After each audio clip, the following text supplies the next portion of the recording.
Ikaze mwese abakunzi ba Cedric Story TV. Uyu munsi tuje gusobanura amazina. Tukaba tugiye gusobanura izina Clarisse ndetse n'ibiranga ryitwa bose. Ikaze kuri mwese. Izina Clarisse rikomoka mu rurimi rw'Igitaliyani. Rikaba rihabwa umwana w'umukobwa. Rikunda kugaragara mu bihugu bivugwamo Igifaransa. Rikaba risobanura umunyabwenge, ukirebutse cyangwa se ikirangirire. Imiterere ya ba Clarisse. Clarisse ni umuhanga. Araciriritse kandi akunda gutegeka. Arakara vuba kandi ariyemera.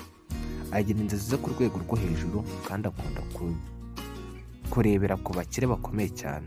Akumva nibo yagenderaho. Ahora ashakisha ikintu kimuhuza. Ntakunda kwicara umwanya munini nta kintu ari gukora.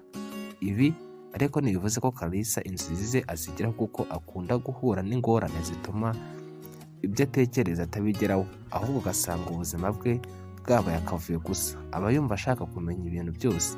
Ubwonko bwe ntibwita ku kintu kimwe, akaba ari cyo bushyira imbere. Akunda impinduka kandi aba yumva ashaka guharanira uburenganzira bw'abagore. Akunda kunegura. Agira igikundiro mu bandi ariko ntakunda kumva ibitekerezo by'abandi.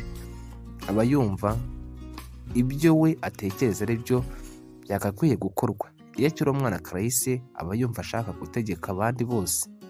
Akumva yakwikubira ibintu byose kandi icyo ashatse byanze bikunze kikaboneka. Iyo ababyeyi be batamuhannye hakiri kare arabikurana. Ibyo Clarisse akunda. Clarisse akunda kwitabwaho ndetse agakurura abantu bamureba. Akunda gutekereza ku buryo yaba agaragara kandi yita ku bijyanye n'imyambarire ihenze. Ashobora guhitamo uwo bakundana agendeye ku mitungo cyangwa se ku izina uwo muntu afite muri rubanda.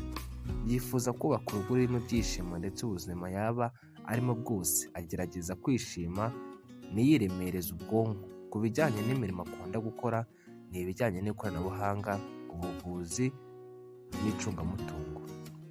Ndagushimiye cyane mu rusobanuro rw'izina Clarisse. Ini Cedric Story TV. Kora subscribe nimba ugezeho bwa mbere, tujye tubana umunsi ku wundi.